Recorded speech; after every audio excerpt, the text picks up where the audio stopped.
তিনটা কবুতর একসাথে যখন রোদে আসে, আমরা রোদে আসতে পারলে খুব খুশি।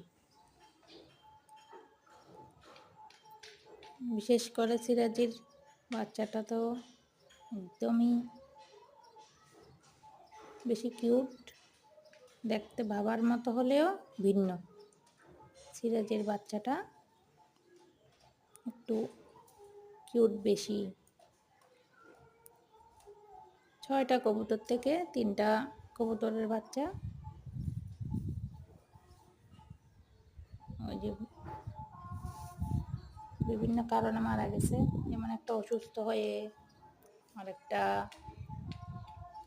সিরাজিরটা নিচে পড়ে দম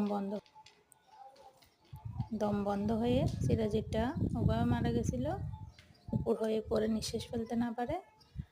আর ওই যে সুয়াচন্দনের বাকিটা হচ্ছে ওই সিরাজির সাথে ছিল। সিরাজি কবুতরের নর, যেটা নরটার সাথে চাপ পড়ে মারা গেছিল।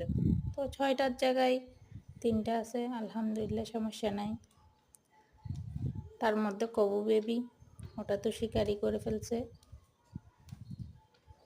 শিকারি কবুতর।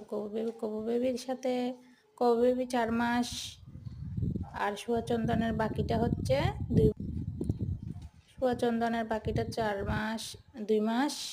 কবু বেবি মানে সুয়াচন্দনের প্রথমটা শিকারিটা হচ্ছে 4 মাস, আর সিরাজি বেবিটা হচ্ছে এখনো 1.5-2 এরকম। সবচেয়ে ছোট হচ্ছে সিরাজি বেবিটা। মাশাআল্লাহ, অনেক সুন্দর লাগে, অনেক দেখতে বড় লাগে। সত্যি মনে হয় সবচেয়ে বড় সিরাজি বেবিটা।